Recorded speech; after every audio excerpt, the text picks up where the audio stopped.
Hello दोस्तों, आज आपको सुनाते हैं जय विजय की कहानी। पौराणिक ग्रंथों के अनुसार एक बार ब्रह्मा जी के मानस पुत्र सनक, सनंदन, सनातन और सनत कुमार भगवान विष्णु के दर्शन के लिए वैकुंठ धाम पहुंचे तो वैकुंठ के द्वारपाल जय और विजय ने उन्हें रोक लिया।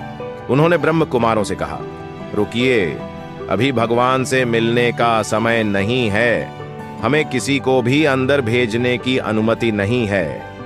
यह सुनकर ब्रह्म कुमारों ने हैरानी जताते हुए कहा, भला भगवान से मिलने के लिए भी किसी से अनुमति चाहिए होगी?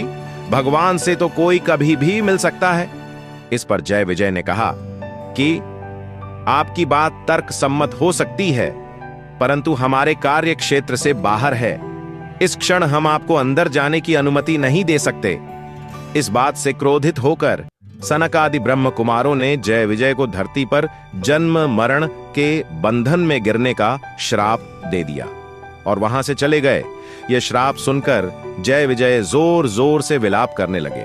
तभी भगवान श्री विष्णु वहां आ गए और उन्होंने जय विजय से विलाप का कारण पूछा। जय विजय ने भगवान को पूरी बात विस्तार पूर्वक बताई।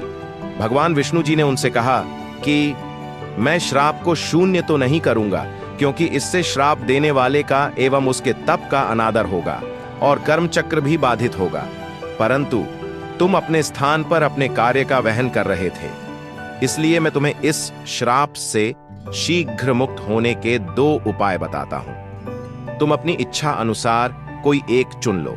पहला, तुम दोनों धरती पर 7 बार मेरे भक्त के रूप में जन्म लो, या फिर 3 बार मेरे शत्रु के रूप में और मेरे हाथों से अंत गति को प्राप्त हो। जय विजय ने हाथ जोड़कर धरती पर 3 जन्म लेने की बात स्वीकारी। इससे वो जल्दी अपने प्रभु की सेवा में लौट पाएंगे। और दूसरा, तीनों जन्म में प्रभु उनका वध करने आएंगे, तो उन्हें हर जन्म के अंत में प्रभु के दर्शन भी होंगे। भगवान श्री हरि उनकी भक्ति देखकर मुस्काए और उनकी इच्छित 3 जन्मों के लिए तथास्तु कहकर चले गए। इसके बाद जय विजय अपने पहले जन्म में हिरण्यकश्यपु व हिरणाक्ष नाम के दैत्य बने। जब हिरणाक्ष ने एक बार धरती को उसकी कक्षा से बाहर खींचकर ब्रह्मांडीय सागर में छिपाने का प्रयास किया था, तब भगवान विष्णु ने वराह अवतार लेकर उसका वध किया और धरती को पुनः उसके स्थान पर स्थापित कर दिया। अपने भाई की मृत्यु से हिरण्यकश्यपु को बहुत क्रोध आया और ब्रह्मदेव से कई तरह के वरदान पाकर वह स्वयं को अमर समझने लगा और भगवान की सत्ता को नीचा दिखाने का हर संभव कार्य करने लगा। यहां तक उसने अपने नारायण भक्त पुत्र प्रहलाद को भी सताना शुरू कर दिया। तब भगवान विष्णु ने नरसिंह अवतार लेकर हिरण्यकश्यपु का भी वध कर दिया।